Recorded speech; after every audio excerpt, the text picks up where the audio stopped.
بسم اللہ الرحمن الرحیم۔ السلام علیکم ویئرز، آج جو کہانی میں آپ کو سنانے جا رہی ہوں وہ بالکل سچی کہانی ہے۔ یہ کہانی میں نے اپنی دوست سے سنی تھی۔ یہ میری کوئی بچپن کی سہیلی نہیں تھی، بلکہ یہ تب کا واقعہ ہے جب ہم پرانے محلے میں رہا کرتے تھے۔ ہماری گلی کا سب سے آخری مکان ایک حافظہ کا تھا۔ یہ محلے کے بچوں کو قرآن پاک پڑھاتی تھی اور خود بھی اس کے 2 بیٹے تھے۔ جب ہم اس محلے میں شفٹ ہوئے تو میں نے اس کی بہت تعریفیں سنی۔ ایک دن میں نے سوچا کہ کیوں نہ میں اس کے گھر کا چکر لگاؤں اور اسی بہانے قرآن پاک کے بارے میں کچھ سیکھ بھی لوں، کیونکہ میں قرآن پاک پڑھتے ہوئے کافی غلطیاں کر جاتی تھی اور اب میں چاہتی تھی کہ میں اس سے اچھی طرح قرآن پاک بھی سیکھ لوں۔ ایک دن یونیورسٹی سے واپسی پر میں اس کے گھر گئی تو اس کے گھر کے اندر داخل ہوتے ہی مجھے عجیب طرح کا سکون محسوس ہوا۔ گھر کا بیرونی دروازہ ہر وقت کھلا رہتا تھا، شاید اس لیے کہ بچوں کا آنا جانا لگا رہتا تھا، اور یوں بھی محلے میں اس کی شہرت بہت اچھی تھی۔ خیر، میں بتاتی چلوں کہ اس کے گھر میں داخل ہوتے ہی مجھے ایک عجیب طرح کی سکون اور ٹھنڈک کا احساس ہوا۔ یہ تب کی بات ہے جب گرمیاں اپنے جوبن پر تھیں۔ باہر سخت گرمی تھی مگر اس کے گھر میں ٹھنڈک تھی۔ شاید اس کی وجہ یہ بھی تھی کہ اس کا گھر محلے میں سب سے اونچا تھا۔ صحن میں اونچے اونچے درخت تھے اور دیواروں پر بیلیں تھیں۔ میں اس کے گھر داخل ہوئی تو اس نے میرا پرتپاک استقبال کیا۔ میں نے بتایا کہ ہم محلے میں نئے آئے ہیں اور میں اس سے قرآن پاک سیکھنا چاہتی ہوں۔ اس سے مل کر میں بے حد متاثر ہوئی تھی۔ اس کے چہرے پر ایک عجیب سا نور تھا اور معمولی سے کپڑوں میں بھی وہ کسی حسین پری سے کم نہیں لگ رہی تھی۔ جب وہ تلاوت کرتی تو میں اس کی آواز میں کہیں کھو ہی جاتی تھی۔ اپنی صورت کے ساتھ ساتھ وہ ایک حسین سیرت کی بھی مالک تھی۔ اس کے گھر میں سبھی آنے والے بچوں سے تقریباً میری دوستی ہو چکی تھی، مگر اس کے اپنے بچے مجھ سے بات کرتے تھے اور نہ ہی زیادہ سامنے آتے تھے۔ آخر ایک دن میں نے ہمت کر کے صوفیہ سے پوچھ ہی لیا کہ صوفیہ، تمہارے بچے آخر کس پر گئے ہیں؟ بھلے وہ بھی خوبصورت بہت تھی، مگر اس کے بچوں کی نیلی آنکھیں اور سنہری بال مجھے اس بات پر یقین نہیں کرنے دیتے تھے کہ وہ اسی کی اولاد ہیں، کیونکہ اس کی گہری کالی آنکھیں اور گہرے کالے بال تھے۔ میری بات پر وہ دھیرے سے مسکرائی اور ابھی اس نے کچھ کہنے کے لیے لب کھولے ہی تھے کہ مغرب کی آذان ہونے لگی۔ وہ آذان کے احترام میں خاموش ہو گئی، مگر پھر میرے گھر جانے کا وقت بھی ہو گیا تھا۔ میں نے اس سے اجازت لی اور کل آنے کا وعدہ کر کے واپس گھر آ گئی، مگر میرا ذہن بے چین ہو چکا تھا۔ نہ ہی میں نے کبھی اس کے شوہر کو دیکھا تھا اور نہ ہی اس کے گھر میں کوئی اور رہتا تھا۔ میں نے صوفیہ کے گھر میں کبھی کسی اور کو نہیں دیکھا اور نہ ہی محلے والے اس کے بارے میں جانتے تھے کہ وہ کون ہے اور کہاں سے آئی ہے۔ بس اس کی شرافت کی وجہ سے اس کی عزت کرتے تھے۔ وہ کم گو تھی اور اپنے کام سے کام رکھتی تھی۔ میرے ساتھ اس کی خاصی دوستی ہو چکی تھی، لہٰذا اب وہ مجھ پر اعتبار کرنے لگی تھی۔ اگلے دن میں اس کے گھر گئی تو کل والا سوال میرے ذہن میں موجود ہی تھا۔ میں نے سوچا کہ آج میں ضرور اس سے پوچھ کر جاؤں گی کہ تمہارے بچے یہاں ہیں تو تمہارا شوہر کہاں ہے اور گھر کے باقی لوگ کہاں ہیں۔ جب میں نے بہت اصرار کیا تو آخر اس نے مجھے بتانا ہی مناسب سمجھا۔ کہنے لگی کہ میں ایک قاری کی بیٹی ہوں۔ ہمارے ابا نے شادی کے بعد امی کو قرآن پاک خود پڑھایا تھا اور اس کے بعد ہم تینوں بہنوں کو بھی قرآن پاک امی نے ہی سکھایا تھا۔ میری بڑی 2 بہنوں کی شادی ہو چکی تھی اور میں گھر میں اکیلی تھی۔ چاند رات والے دن میں اپنی خالہ کے ساتھ چوڑیاں لینے بازار گئی، کیونکہ ہماری امی بازاروں کے چکر نہیں لگاتی تھیں، لیکن میں چھوٹی تھی، مجھے اپنا شوق تو پورا کرنا ہی تھا، اس لیے امی نے مجھے خالہ اور خالہ کی بیٹیوں کے ساتھ بازار بھیج دیا۔ مگر میں کیا جانتی تھی کہ یہ عید میرے لیے قیامت ہوگی۔ بتاتی چلوں کہ میرے ابو مسجد کے امام اور قاری تھے۔ ہماری رہائش مسجد کے ساتھ جڑے ہی ایک کوارٹر میں ہوا کرتی تھی۔ مسجد میں نمازی نماز پڑھتے تھے تو ہمارے گھر میں بھی آواز آتی تھی۔ یہ میری زندگی کے بہترین دن تھے۔ مگر اس دن جب میں گھر آئی تو دیکھا کہ مسجد کے پاس ایمبولینس کی آوازیں آ رہی ہیں اور لوگوں کا ہجوم جمع ہے۔ میں پریشان ہو گئی۔ پتہ چلا کہ مسجد میں دھماکہ ہو گیا ہے۔ 50 کے قریب نمازی زخمی ہو گئے تھے اور تقریباً اتنے ہی شہید بھی ہو چکے تھے۔ میری تو جیسے دنیا ہی اجڑ گئی تھی۔ میرے امی ابو بھی اس حادثے میں فوت ہو گئے تھے۔ میری دنیا ہی اجڑ چکی تھی، ہمارا تو پہلے ہی کوئی نہیں تھا۔ اب میں پہلے سے بھی زیادہ بے سہارا ہو گئی تھی۔ میری سمجھ میں نہیں آتا تھا کہ میں کدھر جاؤں اور کیا کروں۔ 40 دن تک تو مجھے ہوش ہی نہیں رہا۔ میں خالہ کے گھر پڑی روتی رہی اور کھانے پینے کا کوئی خیال نہیں کیا۔ میں کافی لاغر ہو چکی تھی۔ خالہ اور خالو نے لاکھ سمجھانے کی کوشش کی کہ اب اس گھر کو چھوڑ دو، ویسے بھی جب دوسرا امام اس مسجد میں رہنے آئے گا تو پھر تمہارا کیا بنے گا، اس لیے بہتر ہے کہ تم ہمارے ساتھ ہمارے گھر چلو۔ مگر میں نے خالہ خالو کی بات نہیں مانی اور مسجد کے منتظمین سے بات کی کہ مجھے کچھ عرصہ یہاں رہنے دیا جائے۔ اب میں اپنے امی ابو کے گھر میں رہتی تھی، مگر میں اکیلی نہیں تھی۔ مسجد کے منتظمین کی بیویاں میرے ساتھ آ کر بیٹھتی تھیں اور میرا غم بٹاتی تھیں۔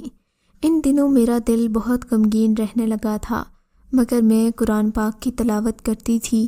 مجھے تلاوت کرنے میں سکون محسوس ہونے لگا تھا۔ اب میں اکثر رات کو سونے کی بجائے دروازہ بند کر کے تلاوت کیا کرتی تھی۔ میری آواز بچپن سے ہی بہت خوبصورت تھی اور مجھے تلاوت کرنے کا شوق بھی بہت تھا، مگر اب مجھے تلاوت کرتے ہوئے یوں محسوس ہوتا کہ میں اکیلی نہیں ہوں، بلکہ میرے ساتھ کوئی اور بھی ہے۔ میں نے اس بات کی پرواہ نہیں کی کیونکہ میں جنوں بھوتوں پر یقین نہیں رکھتی تھی۔ اگر یقین تھا بھی تو اس بات پر زیادہ یقین تھا کہ نماز اور قرآن پڑھنے والے کو کوئی چیز نقصان نہیں پہنچا سکتی، لہٰذا میں اس بات سے لاپرواہ تھی کہ میرے ساتھ کوئی سایہ یا جن ہے، حالانکہ اس بات کا کئی بار مجھے اشارہ مل چکا تھا۔ مثلاً ایک دن میں قرآن پاک پڑھتے پڑھتے جائے نماز پر ہی سو گئی، مگر جب اٹھی تو میرے اوپر کسی نے رضائی تان دی تھی اور میں جائے نماز کی بجائے اپنے بیڈ پر لیٹی ہوئی تھی۔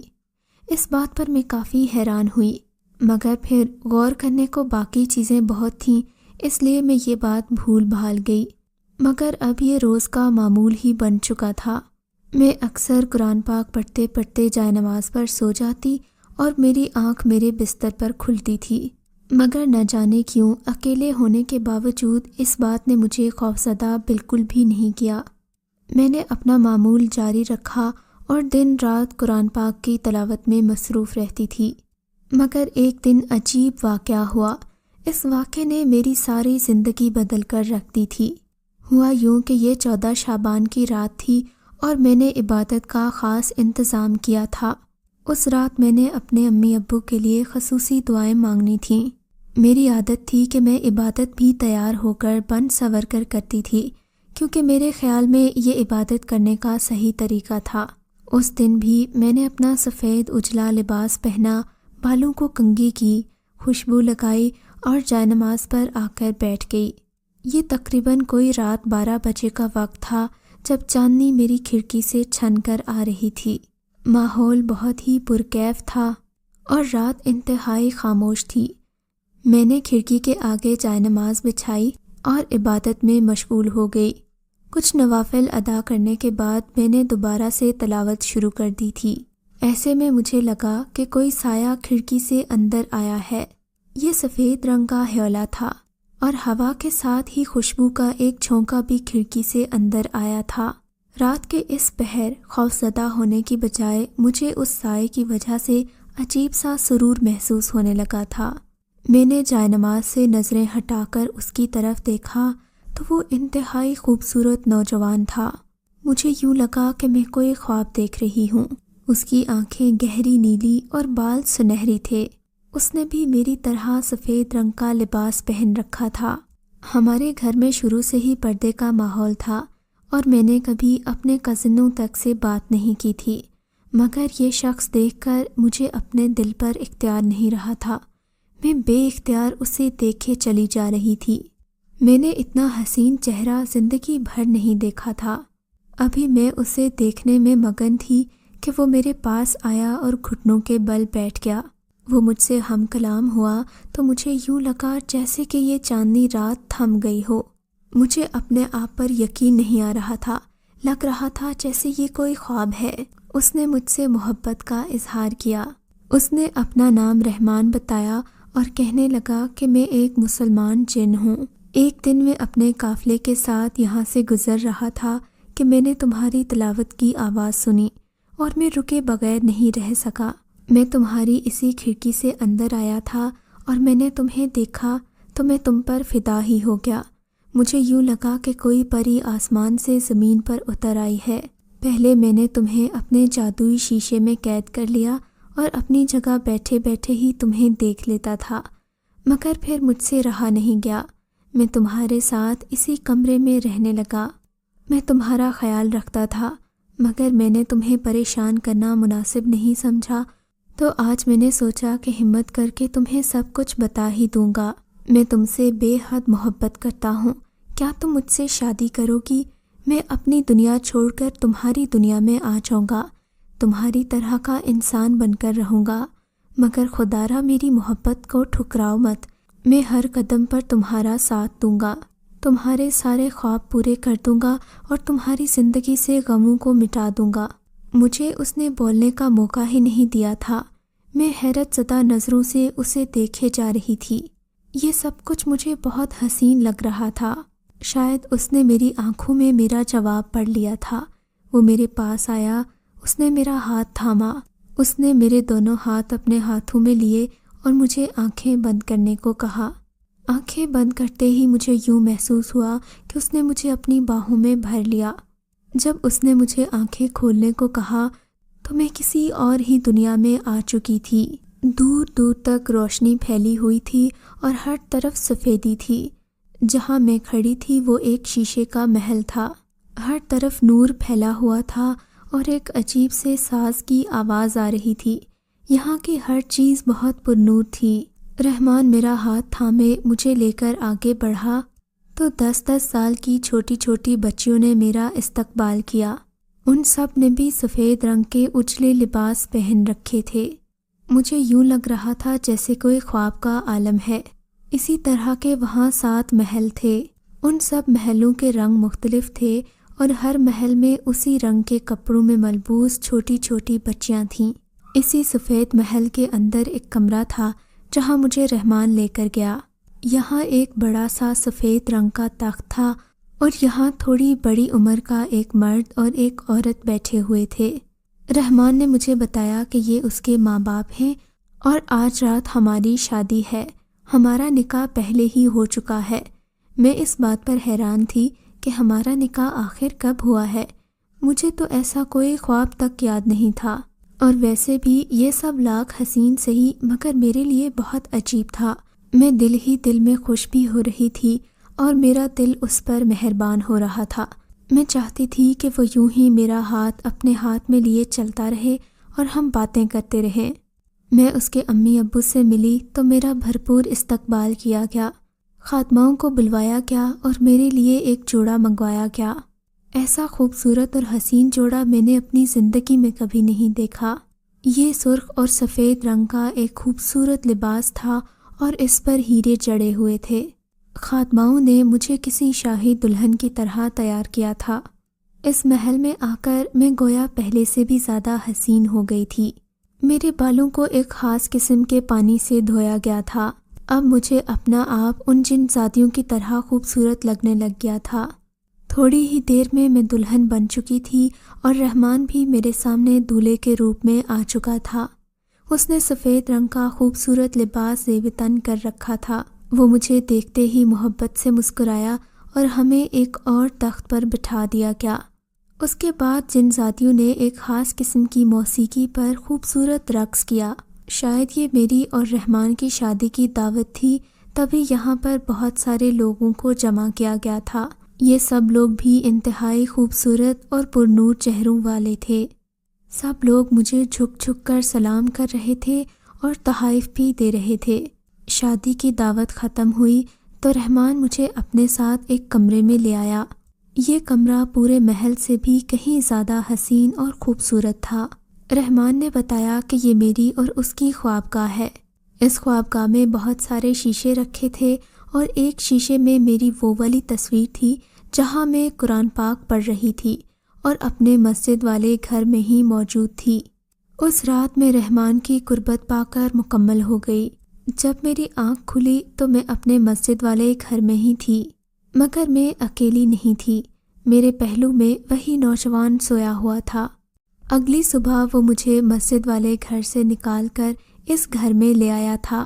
جب میں یہاں آئی تو میں امید سے تھی، مجھے نہیں معلوم تھا کہ میں یہاں کیسے پہنچی اور مالک مکان سے کس نے بات کی۔ اگلے دن مالک مکان کی بیوی آئی اور کہنے لگی کہ آپ کے شوہر نے ہمیں اگلے سال تک کا کرایہ دے دیا ہے اور ہمیں آپ کا خیال رکھنے کی تلقین کی ہے۔ اگر آپ کو کوئی بھی تنگی تکلیف ہو تو آپ مجھے ضرور مطلع کیجیے گا۔ کچھ مہینوں بعد میرے ہاں 2 بیٹوں کی پیدائش ہوئی اور اس دوران رحمان مجھ سے ملتا رہا۔ وہ ابھی بھی میرے ساتھ رہتا ہے مگر کسی کو نظر نہیں آتا۔ اس کی خواہش ہے کہ میں محلے کے بچوں کو قرآن پاک پڑھاؤں۔ ابھی بھی جب میں تلاوت کرتی ہوں تو وہ پہلے کی طرح ہی شوق سے مجھے سنتا ہے۔ محلے والے میرے بارے میں زیادہ نہیں جانتے اور شاید جاننا بھی نہیں چاہتے، مگر اب میری مجبوری ہے، میں یہاں زیادہ عرصہ نہیں رہ سکتی کیونکہ میں نے تمہیں اپنے راز سے واقف کر دیا ہے اور شاید یہ ہمارے لیے بہتر نہیں ہوگا۔ میں نے سب کچھ تمہیں اس لیے بتایا کہ تم ایک اچھی اور نیک لڑکی ہو، اور آج کے بعد شاید ہم نہ مل سکیں، مگر جاتے جاتے میں تمہیں اپنی ایک نشانی دینا چاہتی ہوں۔ یہ کہہ کر اس نے ایک چمکدار تھیلی میری طرف بڑھائی۔ میں نے کچھ نہ سمجھتے ہوئے وہ تھیلی لے لی کیونکہ ابھی تک اس کی کہانی سن کر میں حیرت میں ڈوبی ہوئی تھی۔ اس کی کہانی سنتے سنتے مغرب کا وقت ہو گیا تھا اور میں بنا کچھ سوچے سمجھے وہ تھیلی لے کر اس کے گھر سے نکل پڑی۔ گھر آ کر تھیلی کھول کر دیکھا تو اس میں بے شمار چھوٹے چھوٹے قیمتی پتھر تھے، معلوم نہیں ہیرے تھے یا کوئی اور پتھر، مگر ان کی چمک سے لگتا تھا کہ وہ بہت قیمتی ہیں۔ میں نے وہ تھیلی اپنے پاس رکھ لی اور سوچا کہ کل دوبارہ جاؤں گی تو یہ اسے واپس کر آؤں گی، نہ جانے یہ کتنے قیمتی پتھر ہیں اور میں ان کی حقدار بھی ہوں یا نہیں۔